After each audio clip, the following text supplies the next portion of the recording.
할렐루야. 오늘도 주임전에 나오신 귀하신 성도님들, 그리고 온라인으로 가정에서도 예배를 드리는 성도님들 축복합니다. 오늘은 로마서 12장 14절에서 16절 말씀을 본문으로 우는 자들과 함께 울라, 더불어 사는 그리스도의 삶이라는 제목으로 말씀의 은혜를 나누겠습니다. 우리가 모두 잘 아는 대로 지난달 10월 29일은 우리나라에 참으로 엄청난 비극의 날이었습니다. 용산 이태원 헬로윈 축제에 참가했던 우리나라의 젊은이들이 무려 150여 명이나 사망, 또 150여 명이 부상한 엄청난 참사가 발생되었습니다. 참으로 황망하고 비통한 마음을 금할 길이 없습니다. 감당할 수 없는 깊은 슬픔에 잠겨 있을 유가족분들께 깊은 애도를 보내면서 하나님의 위로와 평강이 있으시기를 기원합니다. 또한 부상으로 치료를 받고 있는 분들이 하나님께서 치유의 강선을 바라주셔서 속히 또 치유되고 회복되기를 기도합니다. 일찍이 고대 철학자 아리스토텔레스는 이런 말을 했습니다. 인간은 사회적인 동물이다. 그렇습니다. 우리 모두는 혼자 살기는 어렵고 더불어 살아가는 존재들입니다. 나 혼자 살기는 어렵습니다. 그러므로 너 없는 나가 있을 수 없고 나 없는 너가 또한 있을 수가 없습니다. 그러므로 우리는 언제나 우리 이웃들을 소중히 생각하면서 한 사람 한 사람 결코 소홀히 여기지 말아야 할 것입니다. 더불어 사는 아름다운 그리스도인 그 삶, 이것이 바로 오늘 성경 본문을 통해서 우리에게 일깨워주는 교훈입니다. 우리가 어떻게 하면 더불어 사모가고 아름다운 삶을 살아갈 수 있을까? 사도 바울은 오늘 본문에서 세 가지 경우를 예로 들면서 말씀하고 있습니다. 첫째로 우리 이웃들의 경조사가 생겼을 경우입니다. 우리의 이웃이 축하할 일이 있으면 기꺼이 우리는 축복해 줘야 되고 축하해 줘야 되고, 우리의 이웃이 슬픈 일을 당하면 우리의 마음을 다해서 위로해 줘야 합니다. 15절에 있는 말씀입니다. 둘째로 우리가 박해를 당했을 때입니다. 그럴지라도 우리를 핍박하는 사람을 저주하지 말고 축복해 주어야 합니다. 14절에 있는 말씀입니다. 세 번째로 우리가 어떤 모임이나 회의에 참석했을 때입니다. 서로의 마음을 같이 해야 합니다. 그러기 위해서 우리의 마음을 높은 데에 두지 말고 스스로 우리 자신을 낮출 수 있어야 합니다. 16절에 있는 말씀입니다. 오늘도 말씀을 통해서 하나님께서 우리 모두에게 크신 은혜를 베풀어 주시기를 원합니다. 우리 곁에는 수많은 사람들이 있습니다. 이들이 우리의 이웃, 좋은 이웃이 되어주기를 기대하기에 앞서서 우리 자신들이 그들의 좋은 이웃들이 되어줘야 합니다.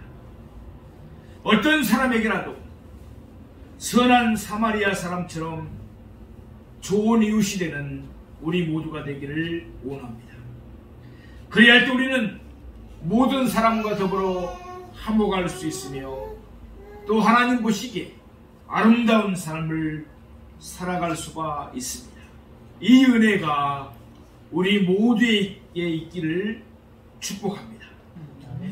첫째로 우리 이웃에게 경조사가 생겼을 때입니다.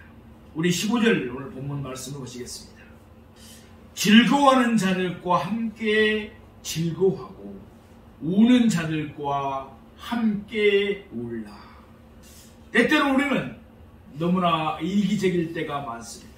그래서 다른 사람의 일에는 무관심하기 쉽습니다.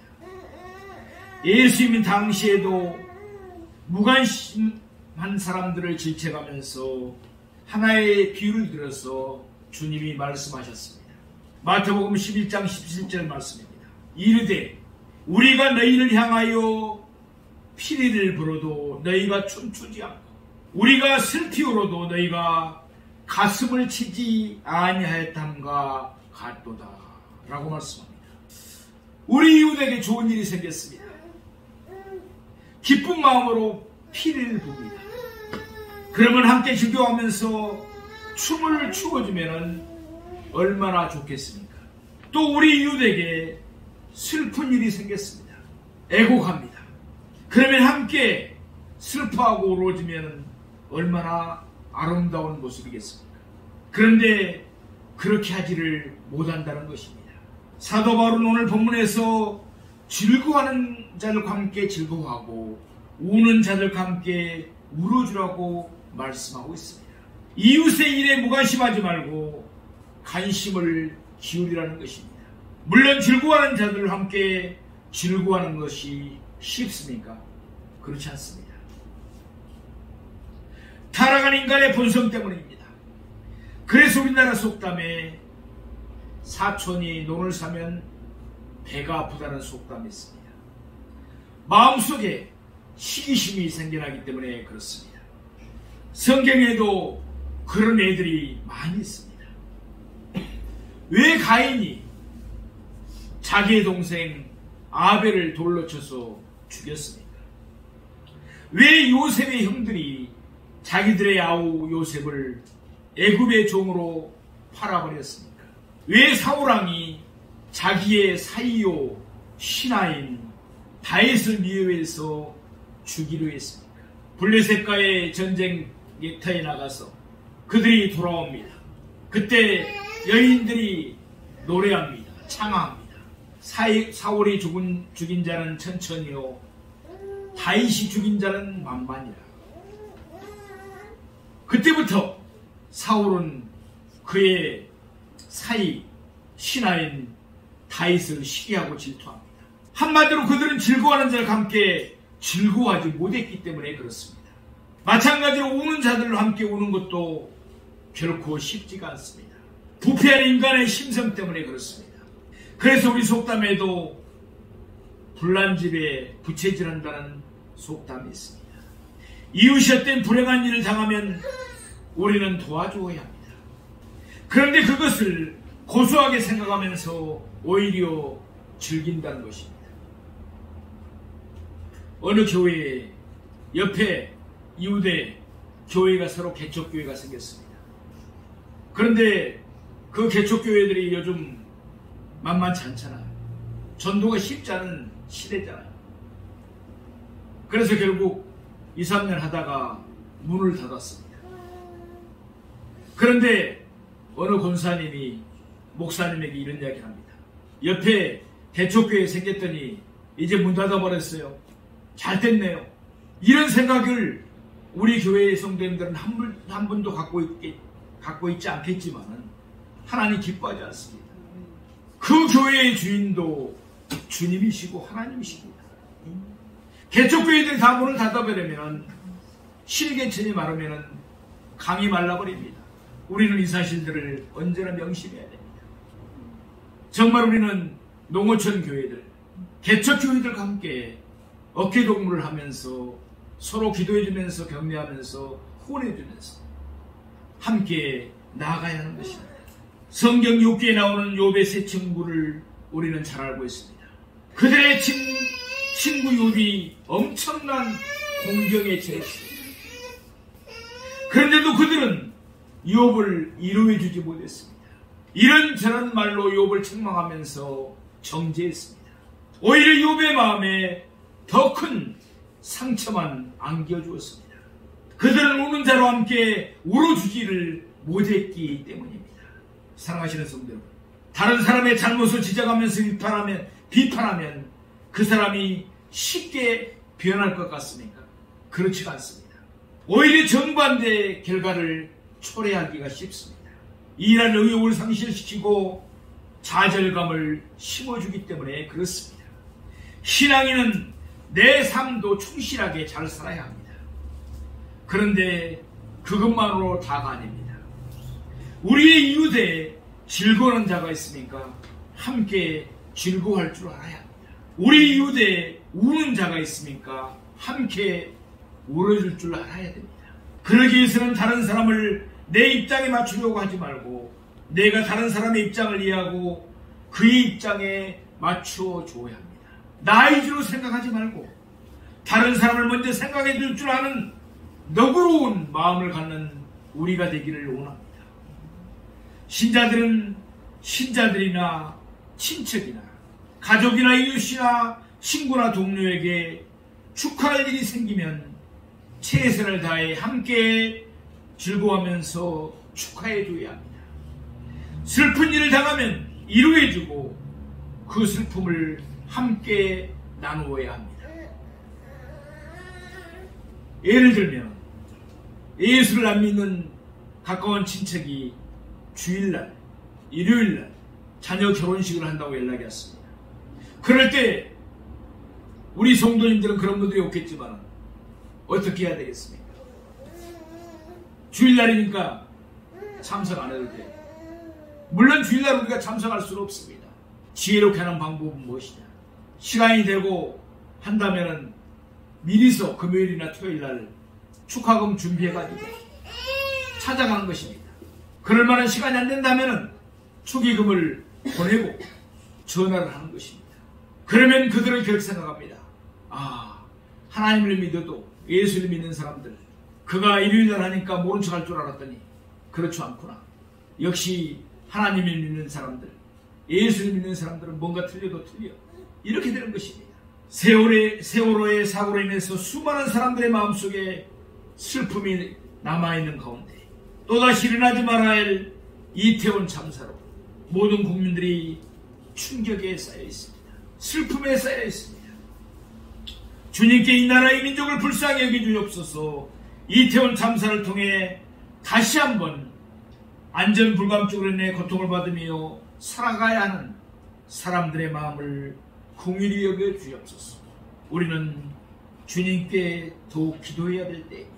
또한 이번 참사로 죽음을 당한 사람들의 부모나 친인척들과 함께 울어주고 위로해주는 우리가 되어야 합니다.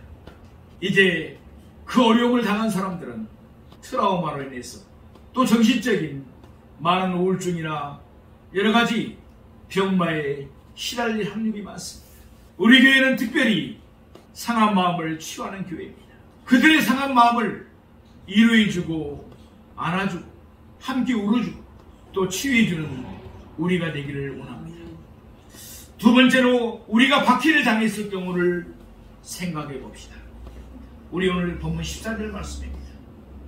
너희를 박해하는 자를 축복하라. 축복하고 저주하지 말라.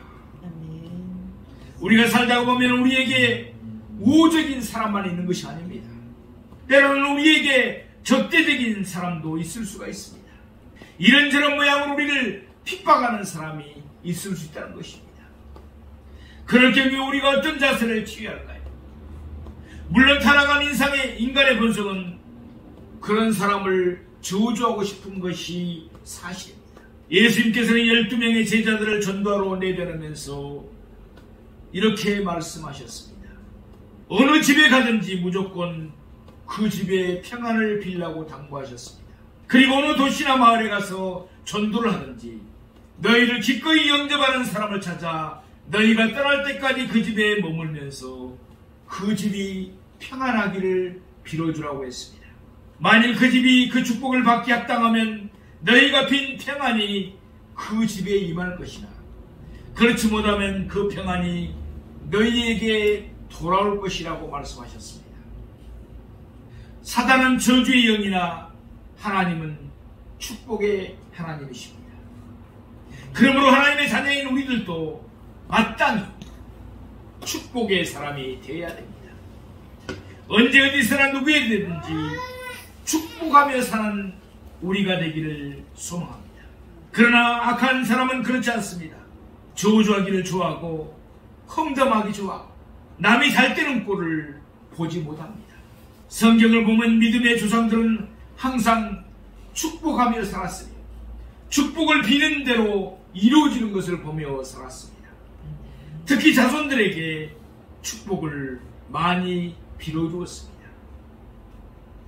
창세기 27장 27절에서 29절을 보면은 이삭은 아들 야곱을 이렇게 축복해 줍니다. 내 아들의 향취는 여호와께서 복주신 발의 향취로다.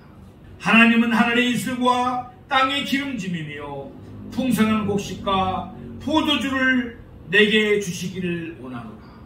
만민이 너를 섬기고 열국이 내게 굴복하리니 내가 형제들의 주가 되고 내 어머니 아들들이 내게 굴복하며 너를 저주하는 자는 저주를 받고 너를 축복하는 자는 복을 받기를 원하노라 라고 축복해 주었습니다.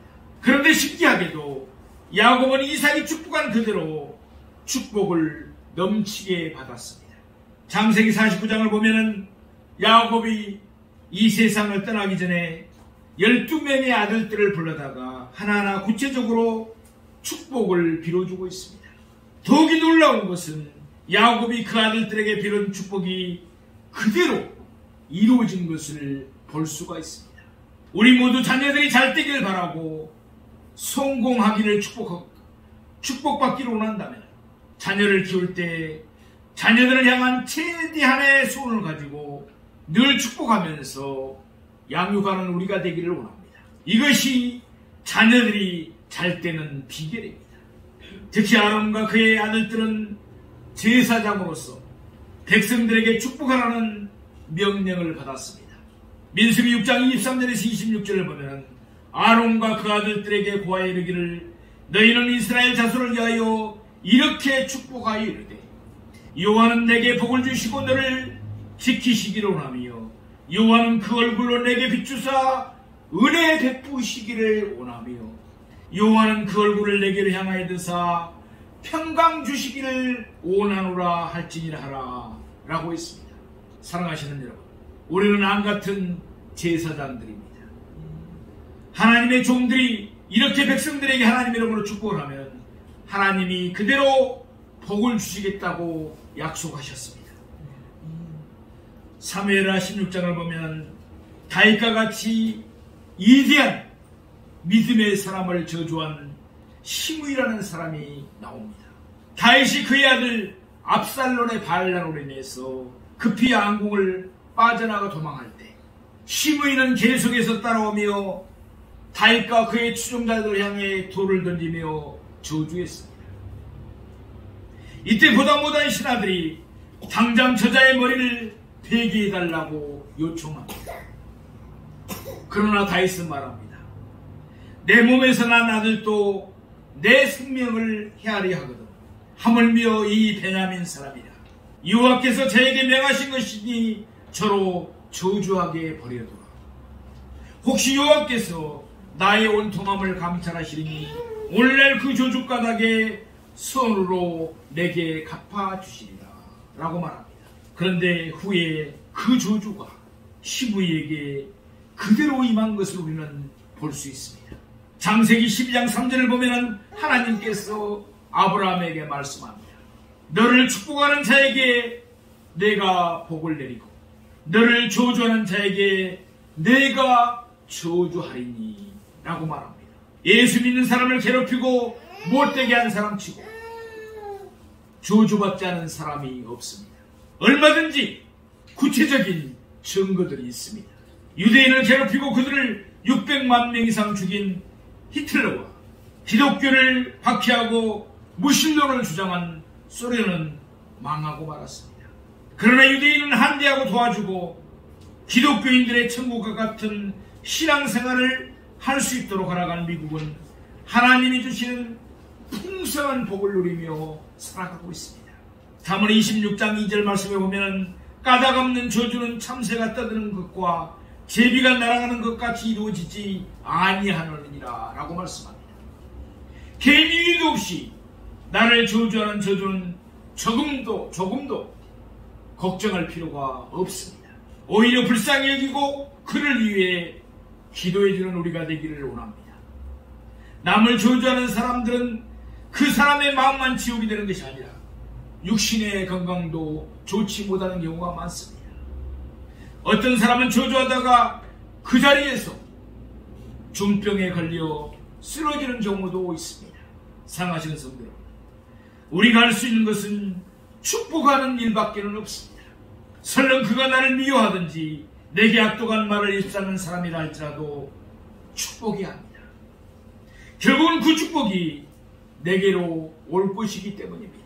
저와 여러분 누구에게든지 항상 축복의 말만을 하면서 살아가기를 원합니다.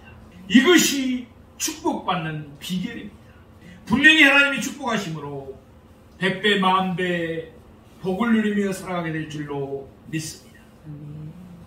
세 번째, 우리가 어떤 모임이나 회의에 참석했을 경우입니다. 우리 오늘 본문 16절 말씀을 보겠습니다. 서로 마음을 같이하며 높은 데 마음을 두지 말고 도리어 낮은 데 처하며 스스로 지혜 있는 체하지 말라. 아멘. 왜 모임이 자꾸 힘이 듭니까? 서로의 마음이 하나 되지 못하기 때문에 그렇습니다. 마음을 서로 같이 해보십시오. 무슨 문제가 되겠습니까? 우리가 마음을 같이 하기 위해서는 어떻게 해야 합니까? 사도 바울은 오늘 본문에서 세 가지 문장으로 우리에게 말해주고 있습니다. 높은 데 마음을 두지 말라는 것입니다. 도리어 낮은 데 처하라는 것입니다. 스스로 지혜 있는 채 말라는 것입니다. 이 세 개의 문장으로 되어 있지만 사실은 하나입니다. 교만하지 말고 겸손하라는 것입니다. 왜 마음이 하나 되지 못합니까? 그 배후에 교만한 생각이 깔려있기 때문에 그렇습니다. 내가 다른 사람보다 낫다는 생각이 깔려있기 때문에 그렇습니다. 자기를 높이고 자기를 드러내고자 하는 생각이 깔려있기 때문에 마음이 하나 되지 못하는 것입니다. 교만한 생각이 들어온다면 우리는 떨쳐버려야 합니다. 성 어거스틴의 유명한 말이 있습니다. 교만은 천사를 마귀로 만들고 그러나 겸손은 사람을 천사로 만든다. 우리 모두가 스스로를 낮추며 겸손할 때 우리는 천사와 같이 온화한 모습이 됩니다. 저절로 우리는 이웃과 더불어서 합평할 수가 있습니다. 그러나 마음속에 교만한 생각이 자리 잡게 되면 마귀처럼 되어버리고 맙니다. 자연히 함의역이 깨질 수밖에 없습니다. 불화가 생길 수밖에 없습니다. 그러므로 우리는 교만해서는 안 됩니다. 잠언서 3장 34절은 말합니다. 진실로 그는 거만한 자를 비웃으시며 겸손한 자에게 은혜를 베푸시나니. 아멘. 베드로전서 5장 5절 말씀입니다. 젊은 자들아 이와 같이 장로들에게 순종하고 다 서로 겸손으로 허리를 동이라. 하나님은 교만한 자를 대적하시되 겸손한 자들에게 은혜를 주시느니라. 아멘. 마태복음 11장 29절은 말씀합니다. 나는 마음이 온유하고 겸손하니 나의 명예를 메고 내게 배우라. 그리하면 너희 마음이 힘을 얻으리니. 아멘. 교만한 사람들은 마음속에 감사가 없고 늘 불만이 가득하여 영혼과 마음과 삶에 힘이 없고 평안이 없습니다. 매사에 불평을 하며 모든 것을 남의 탓으로 돌리기 좋아합니다. 예수님께서도 친히 겸손의 본을 보이셨습니다. 예수님은 본래 하나님이셨지만 하나님과 동등됨을 취할 것으로 여기지 아니하시고 사람이 되셨습니다. 종의 모습으로 세상에 오셨고 자기를 낮추셨습니다. 섬김을 받으러 온 것이 아니라 섬기러 오셨습니다. 십자가에 죽기까지 하나님 아버지께 순종하셨습니다. 이 예수님을 우리가 만나고 싶다면 우리는 예수님처럼 낮아져야 합니다. 높은 곳이나 화려한 곳으로 오르면 오를수록 예수님을 만나기가 어렵습니다. 그러므로 우리는 교만한 자들이 핍박하면 더 낮아져서 핍박받기를 원합니다. 그러면 거기서 천국을 경험하게 될 것입니다. 예수님께서 선포하신 팔복 중에서 마지막 복이 바로 그것입니다. 마태복음 5장 10절에 12절 말씀에 보면은 의를 위하여 박해를 받는 자는 복이 있나니 천국이 그들의 것이니 나로 말미암아 너희를 욕하고 박해하고 거짓으로 너희를 거슬러 모든 악한 말을 할 때에는 너희에게 복이 있나니 기뻐하고 즐거워하라. 하늘에서 너희의 상이 큽니다. 너희 전에 있던 선지자들도 이같이 박해하였느니라. 아멘. 사랑하시는 성도 여러분, 교만한 원수들을 이기는 방법은 더욱 낮아지는 것입니다. 그러나 가장 좋기는 교만한 자들을 높이는 것입니다. 그들을 칭찬하십시오. 그들의 좋은 점을 인정하십시오. 그렇게 하는 것이 성경대로 사는 것입니다. 예수님처럼 항상 겸손한 이웃으로 사는 우리가 되기를 원합니다. 하나님께서는 겸손한 자에게 은혜를 풍성하게 베풀어 주십니다. 하나님의 약속입니다. 하루는 앞마당에서 수탉 몇 마리가 처철하게 싸움을 했습니다. 세력 다툼을 한 것입니다. 그중 가장 힘이 세고 억센 놈이 승리를 했습니다. 이긴 수탉은 의기양양한 모습으로 울타리에 높이 올라갔습니다. 그리고 큰 소리를 쳤습니다. 야, 세상에서 나보다 힘센 놈이 있으면 한번 나와보라고 해. 그러나 그 말이 미처 끝나기 전에 공중을 날고 있던 독수리가 쏟아를 같이 내려와서 그 수탉을 채어가 버리고 말았습니다. 그렇습니다. 큰 소리 치는 사람, 잘난 척하는 사람, 오래 가지 못하는 법입니다. 누가 그런 사람을 좋아하겠습니까? 그 사람 때문에 합평이 깨지는데 누가 좋아하겠습니까? 더군다나 하나님의 몸된 교회를 어지럽히는 사람을 하나님께서는 가만히 두지 않습니다. 그래서 하나님은 교만한 자를 대적하신다고 말씀합니다. 우리는 높은 데 마음을 두지 말아야 합니다. 도리어 낮은 데 처해 있어야 합니다. 스스로 지혜 있는 채 하지 말아야 합니다. 그러면서 모두가 한 마음이 되도록 노력을 해야 합니다. 하나님 우리가 낮은 데 처해 있을 때 하나님께서 높여주시는 것입니다. 사랑하시는 성도 여러분, 또한 스스로 지혜 있는 채 하지 마셔야 됩니다. 누가 틀렸다고 생각하십니까? 사실은 우리가 틀릴 수도 있습니다. 다른 사람이 부족하게 보입니까? 우리가 더 부족한 사람일 수가 있습니다. 우리가 이 사실을 명심하고 인정할 때 우리는 어떤 모임에서라도 우리 자신을 낮출 수가 있습니다. 나를, 다른 사람을 나보다 더 낮게 임시해야 됩니다. 우리의 마음이 그러면 하나가 될 수가 있습니다. 그래야 할 때 비로소 그 모임은 한마음 한뜻이 되어서 화기애애한 분위기를 유지할 수가 있는 것입니다. 이런 은혜가 우리 모두에게 있기를 원합니다. 너희를 박해하는 자를 축복하고 너희를 박해하는 자를 축복하라. 축복하고 저주하지 말라. 즐거워하는 자들과 함께 즐거워하고 우는 자들과 함께 울라. 서로 마음을 같이하며 높은 데 마음을 두지 말고 도리어 낮은 데 처하며 스스로 지혜 있는 채 하지 말라. 이 삶이 바로 우리의 모습이 되어서 주님께 날마다 영광 돌리며 살아가는, 또 이웃들과 화목하며 행복하게 살아가는 저와 여러분이 되시기를 주님의 이름으로 축원드립니다. 아멘. 기도하겠습니다.